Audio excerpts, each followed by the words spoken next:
ሰላም ጤና ይስጥልን ውድ የሐሳብ ሚዲያ ቤተሰቦቻችን እንደምን ቆያችሁልን? ሳምንታዊ የሐሳብ ዊክሊ ፕሮግራማችን እንሆ ተጀምሯል። በዛሬ የሐሳብ ዊክሊ ፕሮግራማችን እንግዲህ በሀገር ውስጥና ከባህር ማዶ የነበሩ የሳምንታዊ አጀንዳዎችን መራርጠን ወደ እናንተ የምናደርስ ነው የሚሆነው። ዛሬ እንግዲህ ከያዝናቸው አበይት ጉዳዮች የመጀመሪያ የምናደርገው በነገው ዕለት የሚከበረው የኢትዮጵያ አየር ኃይል የ90ኛ ዓመት ክብረ በዓል ነው። እንግዲህ ከዚህ ጋር አያይዞ ባለፉት 90 ዓመታት የኢትዮጵያ አየር ኃይል ከኢትዮጵያም አልፎ ጎረቤቶችን እንደዚሁም የተለያዩ የአፍሪካ ሀገራትን የአየር ክልል ሲጠብቅ ነበረ ለሀገር ገጽታ ግንባታ። እንደዚሁም ደግሞ ሀገር አሁን ላለችበት ሉዓላዊነት ከፍተኛ መስዋዕትነትን የከፈለው የኢትዮጵያ አየር ኃይል ባለፉት 90 ዓመታቶች ምን አይነት ነገሮች ነበሩ? እንዴትስ እዚህ ደረጃ ደረሰ? አሁን ላይ ያለበት ሁኔታ ምንድናቸው የሚለው እንመለከታለን። ሁለተኛ ጉዳያችን የሚሆነው እንግዲህ ሀገራችን ኢትዮጵያ በተለይ በዓለም አቀፍ መድረክ የተለያዩ እንቅስቃሴዎችን እያደረገች ትገኛለች። በሳምንቱም በተለያዩ ጉዳዮች እንግዲህ ሀገራችን በዓለም አቀፍ ጉባኤዎች ላይ ስትሳተፍ ነበረ። ከዚህ ጋር ተያይዞ እንግዲህ ፕሬዚዳንት ታዬ አጽቀሥላሴ በአፍሪካ ህብረትና በአውሮፓ ህብረት የመሪዎች ጉባኤ ላይ ተገኝተው እንግዲህ የአፍሪካ ድምጽ የሆኑበትና ሀገራችን ኢትዮጵያ በተለያዩ ጉባኤዎች ላይ እንደምታነሳው የአፍሪካን ጥያቄዎች እያነሳች ትገኛለች። በዚህም ሳምንት እንግዲህ ሀገራችን ከዚህ ጋር ተያይዞ ያነሳቻቸውን የዲፕሎማሲያዊ እንቅስቃሴዎችን የምንመለከት ይሆናል። ሌላ ሶስተኛ የመጨረሻ ጉዳያችን የሚሆነው እንግዲህ በዓለም አቀፍ ደረጃ ትኩረት የተሰጠው የእሳተ ገሞራ ጉዳይ ነው። በአፋር ክልል እንግዲህ በዚህ ሳምንት የተፈጠረው የእሳተ ገሞራ ዓለም አቀፍ ትኩረቶችን አግኝቷል። ከዚህ ጋር ትኩረት ጋር ተያይዞ እንግዲህ በተለይም ደግሞ በሀገራችን ኢትዮጵያ እንደነዚህ አይነት የእሳተ ገሞራ ፍንዳታዎች ምን አይነት ሁኔታዎች ይኖሩታል፣ ለኢትዮጵያስ ምን አይነት ጠቀሜታ አለው፣ እንደዚሁም ደግሞ ዓለም አቀፍ ትኩረትን ከማግኘት ጋር ተያይዞ የዓለም አቀፍ ሚዲያዎች እንደዚሁም የዓለም አቀፍ ሳይንቲስቶች በእሳተ ገሞራው ጉዳይ ምን እያሉ ነው የሚለውን ሀሳብ በሰፊው የምንወያይ ነው የሚሆነው። የዛሬውን ፕሮግራም ዮርዳኖስና በረከት አብረናችሁ ነው የምንቆየው። በረከት እንዴት ነህ? ሁሉ ሰላም። የመጀመሪያ ጉዳያችን የሚሆነው እንግዲህ የኢትዮጵያ አየር ኃይል የ90ኛ ዓመት ክብረ በዓል እንግዲህ በነገው ዕለት ይከበራል። እንደምናውቀው ኢትዮጵያ በጣም ጠንካራ የአየር ኃይል ካላት ሀገራቶች ግንባር ቀደም ነች። በተለይ ደግሞ በአፍሪካ ላለፉት 90 ዓመታት የኢትዮጵያ አየር ኃይል ግንባር ቀደምና አሁንም በበላይነት የሚቀጥል አየር ኃይል ነው። በነገው ዕለት እንግዲህ የ90ኛ ዓመቱን ክብረ በዓል ያከብራልና የኢትዮጵያ አየር ኃይል ባለፉት 90 ዓመታቶች በርካታ ስራዎችን የሰራ ትልቅ አየር ኃይል ነው። በተለይ ደግሞ የሀገር ሉዓላዊነትና የሀገር ዳር ድንበርን ከማስጠበቅ አንጻር ከፍተኛ መስዋዕትነት የተከፈለበት ነው።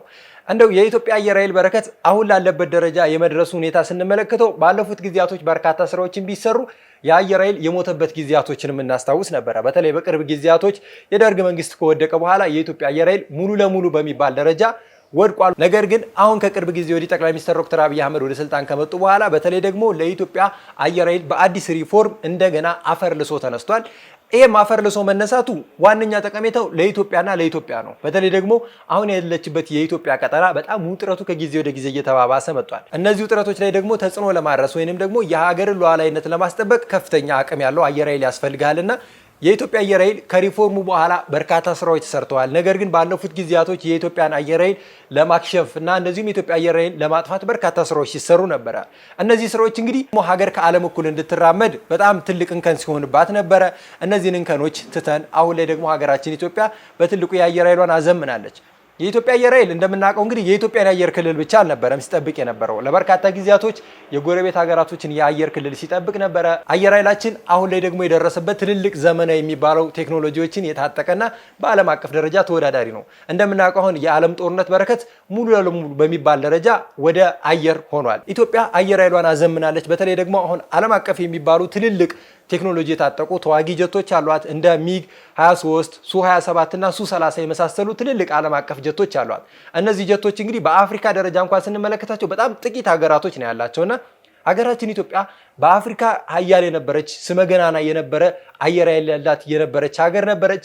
ያ ስሟ ከጠፋበት ወይንም ደግሞ ያ ስሟ ከከሰመበት አሁን በሪፎርም በትልቅ ደረጃ ተሻሽላ እዚህ ላይ እንመለከታታልና እንደው በረከት አሁን ላይ 90ኛ ዓመቱን ሲያከብር እንግዲህ የኢትዮጵያ አየር ኃይል ከወደቀበት ተነስቶ ያለፉት ጊዜያቶችን እያስታወሰ ወደፊትም ደግሞ ምን መሰራት አለባቸው በሚለው ትልልቅ ስራዎችን እየሰራ ይገኛልና ኢትዮጵያ በተለይ በአየር ኃይል ስራዋ በጣም ትልልቅ ስራዎችን ሰርታለች። ዘመናዊ የጦር መሳሪያ ታጥቃለች። ዘመናዊ ቴክኖሎጂዎችን እያዳበረች ትገኛለች። ለአየር ኃይላችንም አሁን ላይ እንግዲህ የጦር መሳሪያ ከመግዛት ይልቅ ወደ ማምረት ወደ መገጣጠምና የተለያዩ ቴክኖሎጂዎችን ማምረት ስራ እየተሰራ ነው። የኢትዮጵያ አየር ኃይል እንደው ውጊያ ለማካሄድ ወይንም ደግሞ የአየር ክልልን ብቻ ለመጠበቅ አይደለም። የተለያዩ ቴክኖሎጂዎችን በማዳበር የራስን የአየር ኃይል ከማስጠበቅም በላይ ደግሞ የራስን ቴክኖሎጂ የታጠቁ መሳሪያዎችን ማምረትና መገጣጠም ስራዎችን እየሰራ ይገኛልና እንደው የኢትዮጵያ አየር ኃይል አሁን ያለበትን አቋም እንደምን ትመለከተዋለህ በረከት? እውነት ነው። የኢትዮጵያ አየር ኃይልን ስንመለከት 90 ዓመት ማለት በጣም ትልቅ ነው። በ90 ዓመት ውስጥ ኢትዮጵያ የአየር ኃይልን ስታቋቁም አንዳንድ የአውሮፓ ሀገራት የላቸውም ነበር። ሁለተኛ በአፍሪካ ትልቅና ግዙፍ የተባለ ነው። ይሄ አየር ኃይል ከፍተኛ የተባለ ትጥቅ መታጠቅ የቻለ እንዲሁም ዘመናዊ የተባሉትን የጦር አውሮፕላኖች በሙሉ መታጠቅ የቻለ ነው። በነገራችን ላይ ሌሎች ሀገሮች ላይ አይታ ከሆነ ትጥቃቸው ወይ ሙሉ በሙሉ የራሻ ነው ወይ ሙሉ በሙሉ የአውሮፓ ነው። ይሄ በኢትዮጵያ የማይታሰብ ነገር ነው። የራሻም አለን፣ የአሜሪካም አለን፣ የአውሮፓ ምርቶች አሉ። ዲፕሎማሲያችን ትልቅ እንደነበር ማሳያ ነው። ምክንያቱም ገንዘብ ይዘህ ሄደ የጦር ጀት መግዛት ስለማይቻል እንኳን ድሮ አሁን ራሱ ማድረግ አይቻልም። የዓለም አስተላለፍ መለየት መቻል አለበት። ያ ነው በደርግ ዘመን የኢትዮጵያ አየር ኃይል ትልቅ የተባለ አቅም የገነባ ነው። ተስፋፊውን የዚያድ ባሬን ኃይል ሙሉ በሙሉ ያከሸፈ ነው። አንድ ጀት ከ6 ከ7 በላይ ጀቶችን ጥሎ የተመለሰበት ትልቅ የጀብድ ታሪክ የሰራ ነው።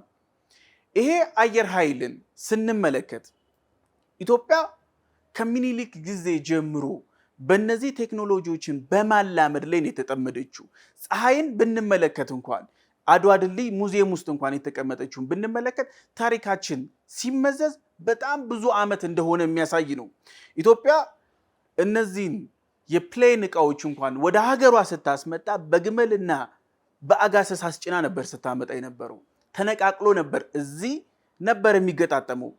ይሄ አቅም የዳበረው በጣም ብዙ ዓመታትን ያለፈ ነው። ኢትዮጵያ ፓይለቶችን በራሷ አቅም ማስተማር የቻለች እንዲሁም ሴትንም ወንድንም ማሳተፍ የቻለች ሀገር ነች።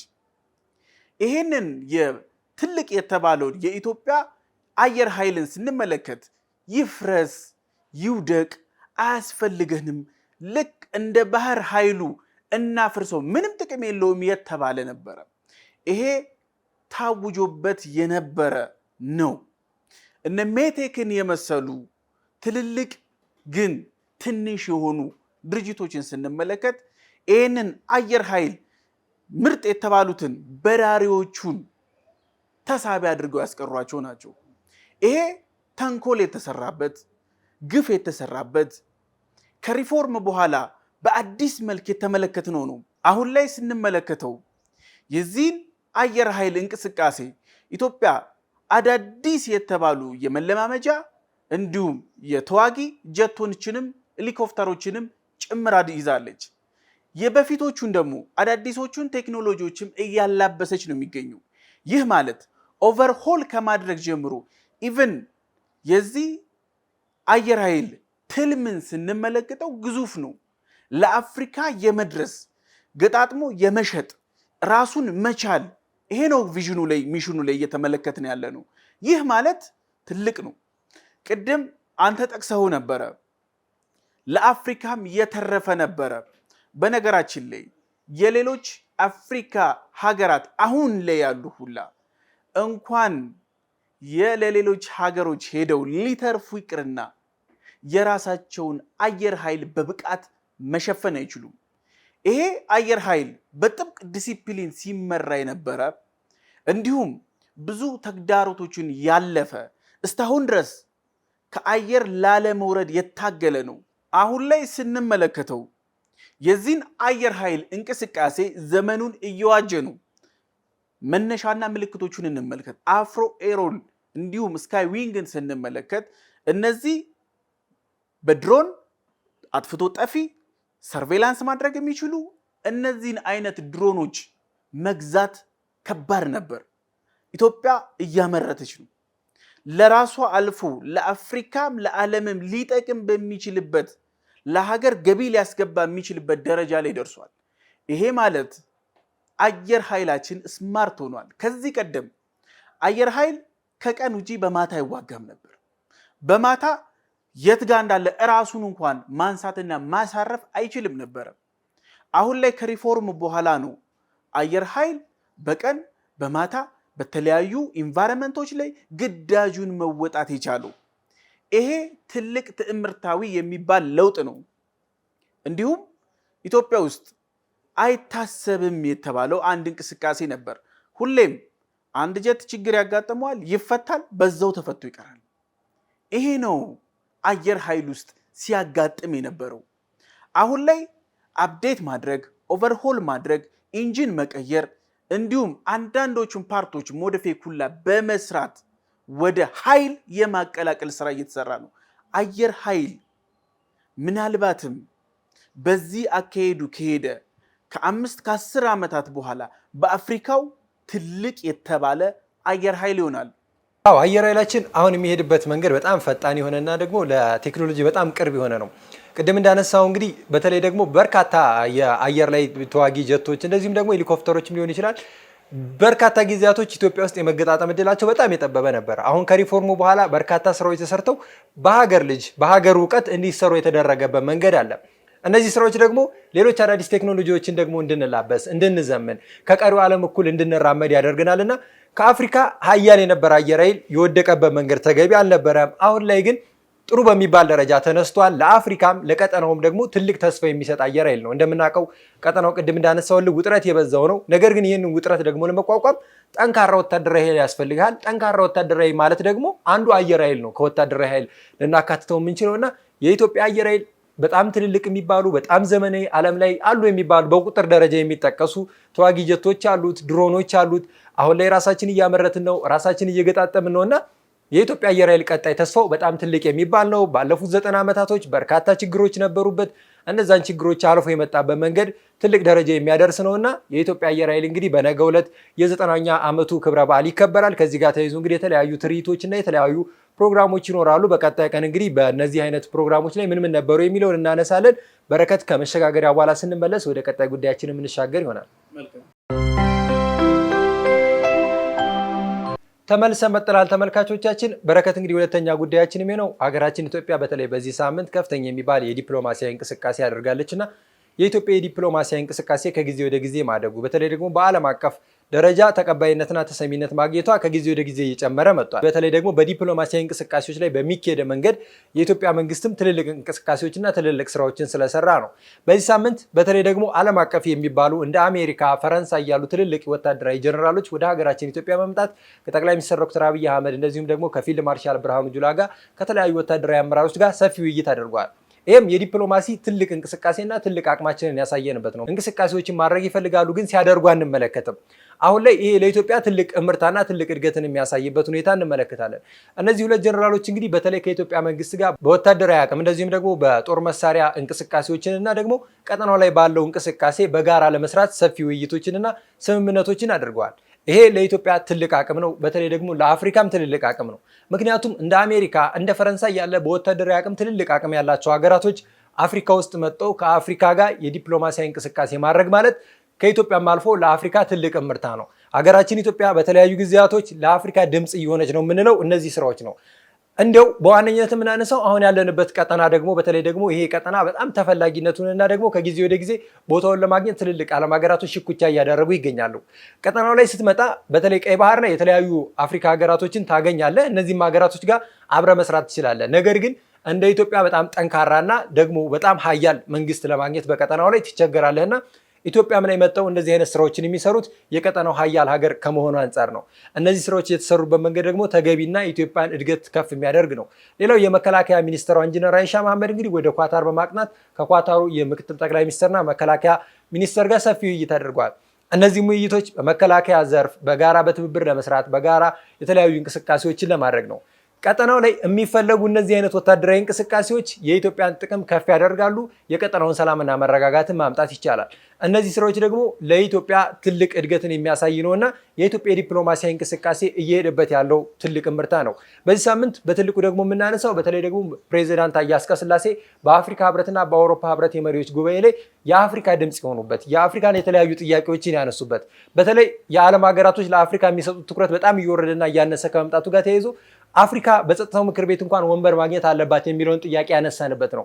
ይህም የዲፕሎማሲያችን ትልቅ እንቅስቃሴ ያሳየንበት ሳምንት ነውና እንደው በረከት ኢትዮጵያ በተለይ በወታደራዊ አቅሟ ከማሳደግና ዓለም አቀፍ ትብብሮችን ከማድረግ እንደዚሁም በዓለም አቀፍ ትልልቅ መድረኮች ላይ እንደ ፕሬዚዳንት ታዬ አጽቀሥላሴ የተለያዩ ሀሳቦችን ማንሳትና በተለያዩ ጉባኤዎች ላይ የምናነሳቸው ሀሳቦች አሉና እነዚህ እንቅስቃሴዎች የኢትዮጵያን እድገት ከፍ ያደረገበት ሳምንት ነውና እንደው የሳምንቱን የኢትዮጵያ የዲፕሎማሲያዊ እንቅስቃሴና የኢትዮጵያን የዲፕሎማሲ ከፍታ እንደምን ተመለከትከው? ኢትዮጵያ እየጎበኙ ያሉ ትልልቅ ሀያላን ሀገራት ጄኔራሎች እየበዙ ነው።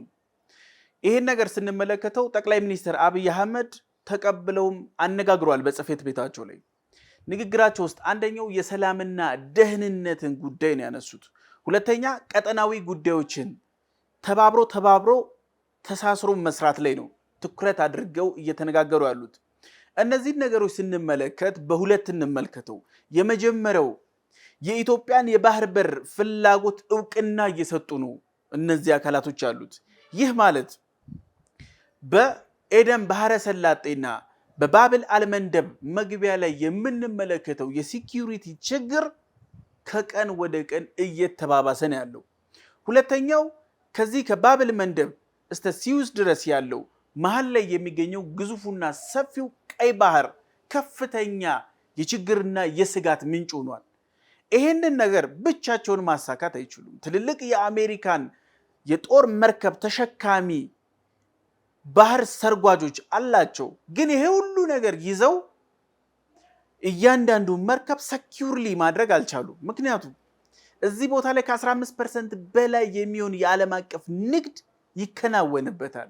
ሁሉንም መርከብ አጅበህ አትችሉም። ያለህ አማራጭ በዚህ በስተግራው በኩል ያለውን ሀገራት ጠንካራ የተባለውን ሀገረ መንግስት ያለውን መንግስት መደገፍ ነው። ኢትዮጵያ የቀይ ባህር ፍላጎቷን በግልጽ ለዓለም ተናግራለች።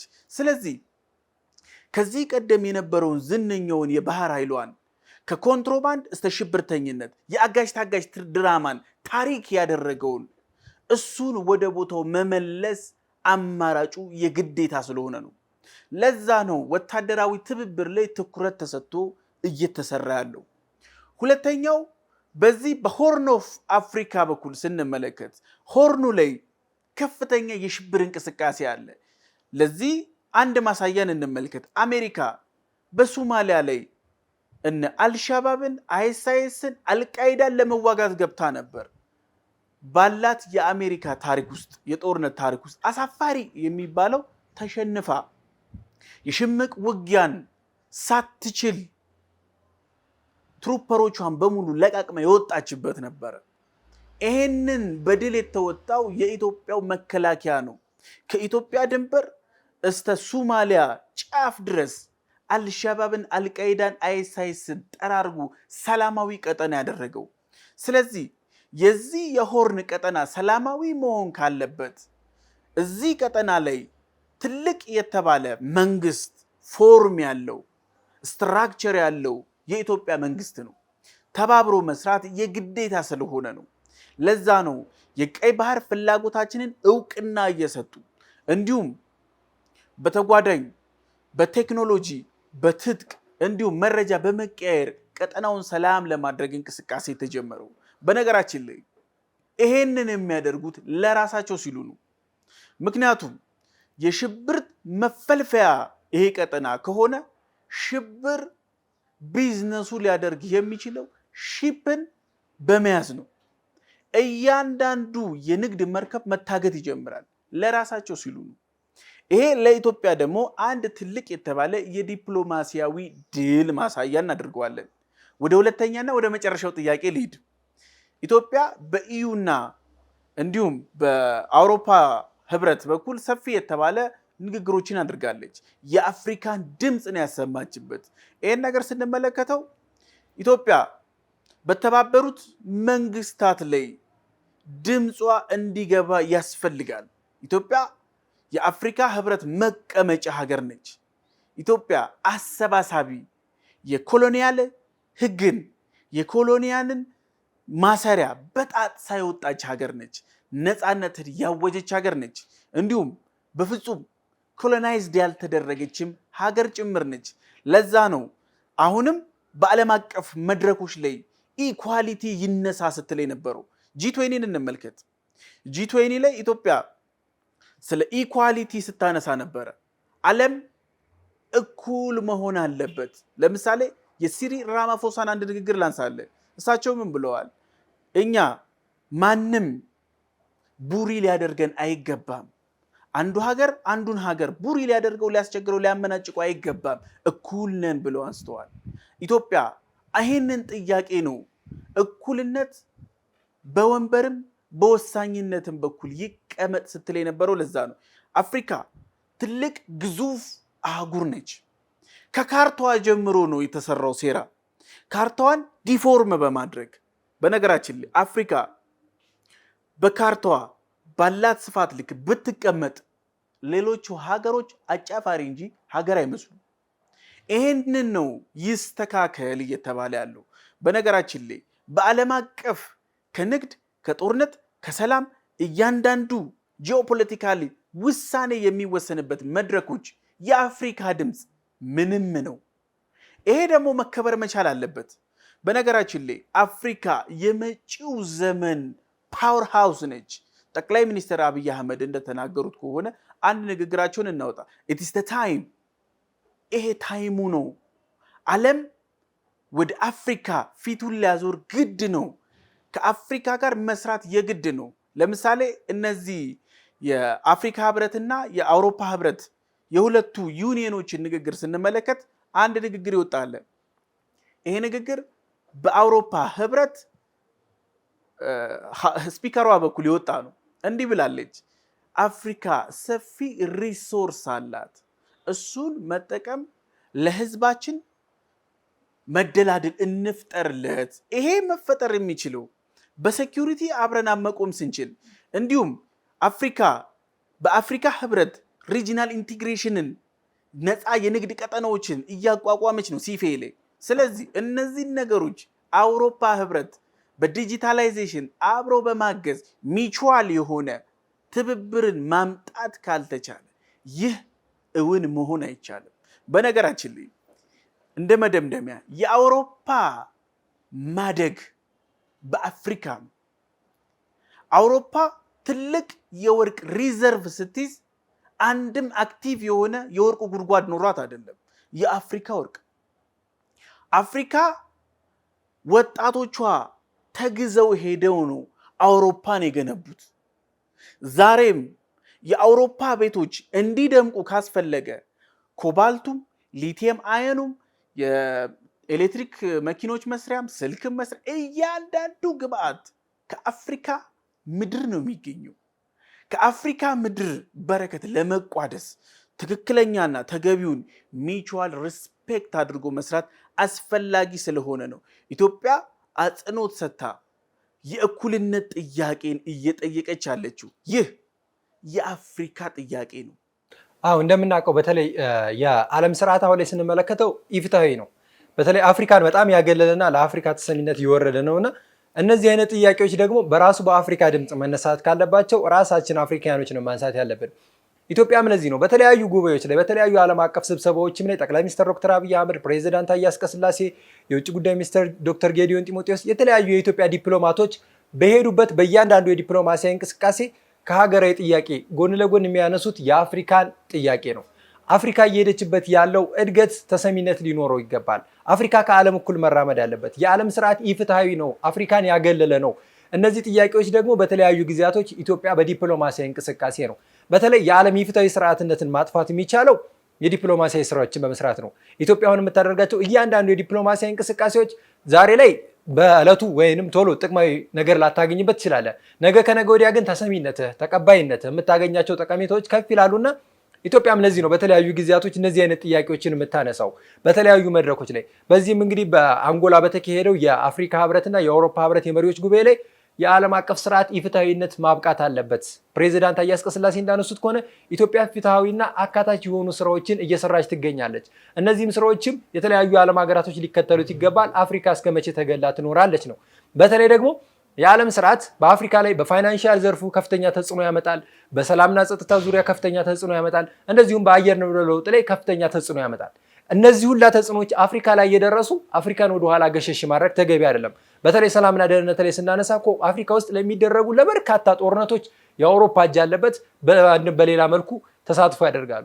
እነዚህ ሂደቶችን ደግሞ እነዚህ አይነት የሰላም ስምምነቶች ሲመጡ ደግሞ በተለያዩ ጊዜያቶች የተባበሩ መንግስታት ድርጅት የጸጥታው ምክር ቤት ነው እነዚህ አይነት ትልልቅ ጥያቄዎች ላይ ውሳኔ የሚሰጠው። ነገር ግን አፍሪካ ድምጿ የለም። አፍሪካ ድምፅን በድምፅ የመሻር መብት የላትምና ፕሬዚዳንት ታዬ አጽቀሥላሴ ሌሎች የአፍሪካ መሪዎችም በተለያዩ ጊዜያቶች የሚሄዱበት የዲፕሎማሲያዊ እንቅስቃሴ በተባበሩ መንግስታት ድርጅት ጸጥታው ምክር ቤት ላይ አፍሪካ መቀመጫ ማግኘት አለባት። ኢትዮጵያን በዚህ ሳምንት ስታነሳቸው ከነበሩ ትልልቅ ዓለም አቀፍ ጥያቄዎች እነዚህ ናቸው። ፕሬዚዳንት ታዬ አጽቀሥላሴ ይህን ጥያቄ ሲያነሱት ነበረ። ጥያቄያችንም ተሰሚነቱ በተለይ ደግሞ የኢትዮጵያ ዲፕሎማሲያዊ እንቅስቃሴ ተሰሚነቱን የምትመለከተው እንግዲህ በዚህ ጉባኤ ላይ እንግዲህ የተባበሩ መንግስታት ድርጅት ዋና ጸሐፊ የሆኑት አንቶኒዮ ጉቴሬዝ የአፍሪካ ጥያቄ ልክ ነው፣ በተመድ ውስጥ የጸጥታው ምክር ቤት ውስጥም መቀመጫ ማግኘት አለባት፣ እንደዚሁም ኢትዮጵያ ላይም በተለይም ደግሞ አፍሪካ ላይ የሚደርሱ ጫናዎች ከጊዜ ወደ ጊዜ መቀነስ አለባቸው የሚለው ነውና ኢትዮጵያ በሳምንት ውስጥ ስትሄድባቸው የነበሩ የዲፕሎማሲያዊ እንቅስቃሴዎች የአፍሪካ ድምፅ እንደመሆን የአፍሪካን ደግሞ የከፍታ ጥያቄዎችን የማንሳት ጉዳይ ነውና ኢትዮጵያ በተለይ ደግሞ የአፍሪካን ጥያቄዎች በተለይ የዓለም አቀፍ ዲፕሎማሲያዊ እንቅስቃሴ እየሄደች ትገኛለች። በረከት ወደ መጨረሻ ጉዳያችን ስንሻገር እንግዲህ በተለይ ደግሞ የኢትዮጵያ ትልቅ ሀብት የሆነው የአፋር የእሳተ ገሞራ እንግዲህ በተለይ ዓለም አቀፍ ሚዲያዎች ላይ ከፍተኛ ሽፋን ሲሰጠው ነበረ። በዓለም አቀፍ ደረጃ መነጋገር የነበረ ጉዳይ ነው። እንደው በረከት በእኔ እይታ በሀገር ውስጥ የተሰጠው ሽፋን በጣም ዝቅተኛና የወረደ ነው ብዬ እመለከተዋለሁ። እንደዚህ አይነት ትልልቅ ነገሮችን የዓለም አቀፍ ሚዲያዎች ባነሱበት ልክ የኛ ሀገር ሚዲያዎች ሽፋን ሲሰጡት አልተመለከትንም። እንደው እሳተ ገሞራ ሀብት ነው ላንለው እንችላለን። ነገር ግን እሳተ ገሞራ በተለይ የቱሪስት መስህብ መሆን ይችላል ለኢትዮጵያ። እንደዚሁም ደግሞ የተለያዩ ሳይንቲስቶች ጥናትና ምርምር ማድረግ ይችላሉና በአፋር የደረሰውን እሳተ ገሞራ እንግዲህ ተመልክተ ነው። ይሄም ደግሞ ዓለም አቀፍ ተጽዕኖዎችን ማምጣት ችሏል። ቀይ ባህርን ተሻግሮ ኤዥያ ድረስ ህንድ ድረስ ሄዶ በረራዎችን እስከ ማቋረጥ ወይንም ደግሞ እስከ ማስተጓጎል ስራዎችን የሰራ ነውና እንደው ስራው ጥሩ ነው ላንል እንችላለን እንጂ የኢትዮጵያ በተለይ ደግሞ ያላት ሀብት ዓለም አቀፍ ትኩረቶችን እየተሰጠው ይገኛልና እንደው የአፍሪካ በተለይ ደግሞ እነዚህ አይነት ሀብቶች በዓለም ደረጃ ትኩረት አለመሰጠቱ የዓለም ሽፋን የሰጡትን የኢትዮጵያን እሳተ ገሞራ እኛ ሽፋን ያልሰጠንበት መንገድ አለና ለብዙ ዓመታት የቆየው የእሳተ ገሞራ ፍንዳታ አስከትሏል።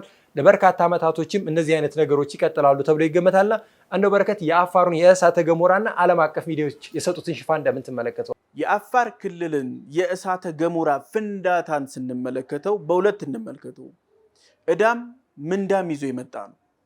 እዳው ለህንድ፣ ለቻይና፣ ለኦማን፣ ለፓኪስታን የተረፈ ነው፣ የመንንም ጨምሮ። ለኛ ደግሞ በረከትም ጭምር ነው። ያላየነው ፓርቲ ይሄ ነው። ሀብታችንን አለማወቃችን ነው ትልቁ ችግራችን። አፋር ውስጥ እስካሁን ድረስ ብዙ ያልተነኩ ዲስከቨር ያልተደረጉ ሚነራሎች አሉ። እነዚህ ናቸው ምድር ከውስጥ ወደ ላይ እየገፋች ያወጣቻቸው። በነገራችን ላይ ይሄንን ነገር ስንመለከተው በሰፊው እስቲ ወደ በረከቱ እንጀምር። ከበረከቱ ስንጀምር ብዙ ዓለም አቀፍ ሳይንቲስቶች፣ ጂኦሎጂስቶች ይሄንን ቦታ ማጥናት እንፈልጋለን እያሉ ይሄን ቦታ መተው ማጥናታቸው ሁለት ጥቅም አለው። አንደኛ ቱሪስት ይጨምራል። ሁለተኛ ኢትዮጵያ አቅሟን ታውቃለች። ሶስተኛ ዓለም ከዚህ በኋላ ዶርማንት የነበሩ ቮልካኖች እንዴት ነው አክቲቭ እየሆኑ ያሉት? በጣም ከብዙ ሺህ ዓመታት በኋላ ሞተዋል የተባሉ ትልልቅ ዶርማንት የነበሩት አሁን አውትብሬክ ማድረግ ጀምረዋል። ሲምፕተሞች ማሳየት ጀምረዋል። ይሄ በስነ ስርዓት ከተጠና በአውስትራሊያ፣ በኤዥያ፣ በቻይና እነዚህ ያሉትን የመሬት መንቀጥቀጦችንም ጭምር ቮልካኖ ኢሬፕሽኖች ጭምር ቀድሞ ፕሪዲክት መደረግ ይችላል፣ ፕሪሳይዝ በሆነ መንገድ። ይህንን እውቀት የሰው ልጅ ማዳበር የሚችልበት ትልቅ ኦፖርቹኒቲ በዚህ ቦታ ላይ አለ። በነገራችን ላይ በአፋር በተወሰኑ ኪሎ ሜትሮች አክቲቭ ዶርማንት የሆኑ ቮልካኖች አሉ። እነዚህን እሳተ ገሞሮች በስነ ስርዓት ጥናት ከተደረገበት ዓለም ከዚህ በኋላ ሊያጋጥመው የሚችለውን ችግር መገመት ይችላል። በነገራችን ላይ በምድር በውስጠኛው ክፍል ያሉ ንብርብሮች እያንዳንዱ ላየሮች ፍትጊያቸው ነው የምድርን የላይኛው ክፍል እንዲንቀጠቀጥ የሚያደርገው። እነዚህን እንቅስቃሴዎች ከተረዳን የመሬት መንቀጥቀጥ ምን ያክል ከፍታ ምን ያክል ሬክተር ስኬል እንደሚሄድ መረዳት እንችላለን። ውድመትንም ካወቀን ቀድመን አካባቢዎችን ማንሳት እንችላለን። ቱርክ ከዚህ በፊት እንዴት እንዳወደማት እናውቃለን። ይህ የዓለም አቀፍ ትኩረት የሳበ ሳይንቲስቶች ያሳሰባቸው ጉዳይ ነው። ሁለተኛውን ጉዳይ ስንመለከት የዚህ ቮልካኖ ከፍተኛ የሆነ ግሬ ጭስ ብናኝ አለው። በውስጡ ብዙ ኬሚካሎችን የያዘ ነው። ይሄ ትነት ከ14000 በላይ ጫማ በላይ ወደ ላይ ተወንጭፎ የወጣ ነው። ይሄ በሳተላይት ድረስ የታየ ግዙፍ ጭስ ነው። ቀይ ባህርን አልፎ ሙሉ በሙሉ ኒው ዴሊን መመልከት እንችላለን። ኒው ዴሊ በኖርማሉ ታይም ቶክሲክ የተባለ ኢንቫይሮንመንትን ያለባት፣ አብዛኛውን ጊዜ በጋዝ የሚሰሩ መኪኖች በፈረቃ እንዲሰሩ ላይ ይደረጋል። የኢንቫይሮንመንቱ መቆሸሽ ይህንን አይነት ደግሞ ኢንቫይሮንመንት ሲጨመርበት በጣም ቶክሲክ የተባለ ለሰው ልጅ ሪስፓራቶሪ ሲስተም ከፍተኛ እክል ይገጥማል የተባለበት ነው። ይሄ ብዙ ኤርፖርቶችን ያዘጋ፣ በረራዎችን ያሰረዘ ነው። እያንዳንዱ ፕሌኖች ይሄ ኢንቫይሮንመንት ባለበት ላይ መብረር አይችሉም። ምክንያቱም ጭሱ የሚሄድበት የአትሞስፌር ከፍታ ፕሌን የሚሄድበት ከፍታ እኩል ነው። እይታ ይጋርዳል። እንዲሁም የፕሌን ትልልቆቹ ጀት ኢንጂኖች ራሳቸው ፊውል በርን እያደረጉ ነው የሚሄዱት። ያ ማለት የኦክሲጅን ሴንሰሮቻቸው በቂ ኦክሲጅን ካላገኘ ያንን ኢግናይት ማድረግ አይችልም። ያንን ሊፍት የሚያደርገውን የአውሮፕላኑን ፓወር ማግኘት አይችልም። ይሄ ጭስ ካለ ደግሞ ሴንሰሮቹ በስነ ስርዓት ኦፕሬት አያደርጉም። ከዚህ በፊት በአውሮፓም በኤዥያም እንደዚህ አይነት ክስተቶች አጋጥመው ሙሉ በሙሉ ፕሌኖች ግራውንድ ተደርገዋል። አንዳንድ ኢንጂኖች ትልቅ የተባለ ብልሽትም አጋጥሟቸዋል። በነገራችን ላይ ኢትዮጵያ እግዚአብሔርን ማመስገን አለባት። ይሄ ግዙፍ ጭስ ህንድን፣ ቻይናን ያስጨነቀ ግዙፍ ጭስ ወደ ኢትዮጵያ መጥቶ ቢሆንስ? ወደ አዲስ አበባ ወደ ክልል ከተሞቻችን መጥቶ ቢሆንስ? እንቋቋመዋለን ወይ? ዩሲ አንዳንዴ ተፈጥሮ ያደላልናል። እዚህ ጋር የሰጠንን እምቅ አቅም ወደዛ ወደ ቀይ ባህር ሄደ እንጂ ወደዚህ ቢመጣ ከባድ የተባለ ነበር። በነገራችን ላይ የፈነዳበት አካባቢ ላይ ከፍተኛ ፍንዳታ ድምፅ ድንጋጤ ፈጥሯል የአካባቢው ነዋሪዎች ላይ። ይህን የተባለ ችግር ግን አላጋጠመም። ብናኙ ይሄን ያክል የሚባል ውድመት አላጋጠመም። በሌሎቹ ግን ብዙ ውድመት ነው ያጋጠመው። መኪኖቻቸው ጠዋት ሲነሱ እንዳለ ግሬ ብናኝ ለብሰው ነው፣ ጥቀርሻ ለብሰው ነው የተገኙት። ኢትዮጵያ ይሄንን የአፋር ክልልን ሀብት በስነ ስርዓት ቢጠና ከፍሏ ጀምሮ የጂኦተርማል አቅም ያለው ነው።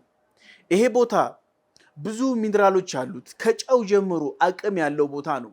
በነገራችን ላይ ምድር የምትተነፍስበትን ቦታ ነው። በዚህ ልክ እነዚህ አይነት ስራዎች በተለይ ደግሞ አሁን ለኢትዮጵያ የማንቂያ ደወል ነው ብለን መመልከት እንችላለን። ከዚህ በፊት ዩኒቨርሲቲዎቻችን፣ ትልልቅ ተመራማሪዎቻችን ይህንን ትኩረት ሰጥተው ሲሰሩ አንመለከትም። ነገር ግን ከዚህ በኋላ መስራት አለብን። ዓለም ወደ ኢትዮጵያ ትኩረቱን ያዞረው እነዚህ ነገሮች በጣም ትልልቅ አቅም እንዳላቸው ስለታወቀ ነውና ጥናትና ምርምር የሚያደርጉ ትልልቅ ሳይንቲስቶች ወደ ኢትዮጵያ ሲመጡ ከነሱ ጋር ተሞክሮ መውሰድ፣ አሁንም ላይ ያሉት የሀገራችን ዩኒቨርሲቲዎች በዚህ ዙሪያ ትምህርቶችን የሚሰጡና ምርምር የሚያደርጉ ባለሙያዎችም እነዚህ ስራዎች ላይ ምን መስራት እንዳለባቸው ትልልቅ አቅምን የሚፈጥርልን ነው። ነገ ከነገ ወዲያም እንደዚህ አይነት ነገር ቢመጣ እንዴት መቋቋም እንችላለን ለሚለው ነገሮች አሁን ላይ መሰራት አለባቸው። ለቱሪዝም ሀብታችን ከፍተኛ ምርት አለው። እነዚህ አይነት ቮልካኖች ደግሞ በተለይም ለጎብኚዎች በጣም ክፍት የሚደረጉበት ሂደቶች ይኖራሉና ዓለም ትኩረት የተሰጠው የአፋር ፍንዳታ በተለይ በኢትዮጵያ በኩል የተሰጠው ሽፋን አነስተኛ ቢሆንም በቀጣይ ጊዜያቶች ግን እነዚህ አይነት የምርምርና የጥናት ስራዎች መሰራት አለባቸው እንላለን። በረከት፣ ለዛሬ የነበረን ፕሮግራም እዚህ ጋር እናብቃ። አመሰግናለሁ። ውድ ተመልካቾቻችን ለዛሬ የነበረን የሀሳብ ዊክሊ ፕሮግራማችን ይህን ይመስል ነበረ። እናንተም ከፕሮግራማችን ጋር አብራችሁን ስለቆያችሁ ከልብ እያመሰገንን በቀጣይ ቀን በሌላ ፕሮግራም እስከምንመለስ ቸር ቆዩ።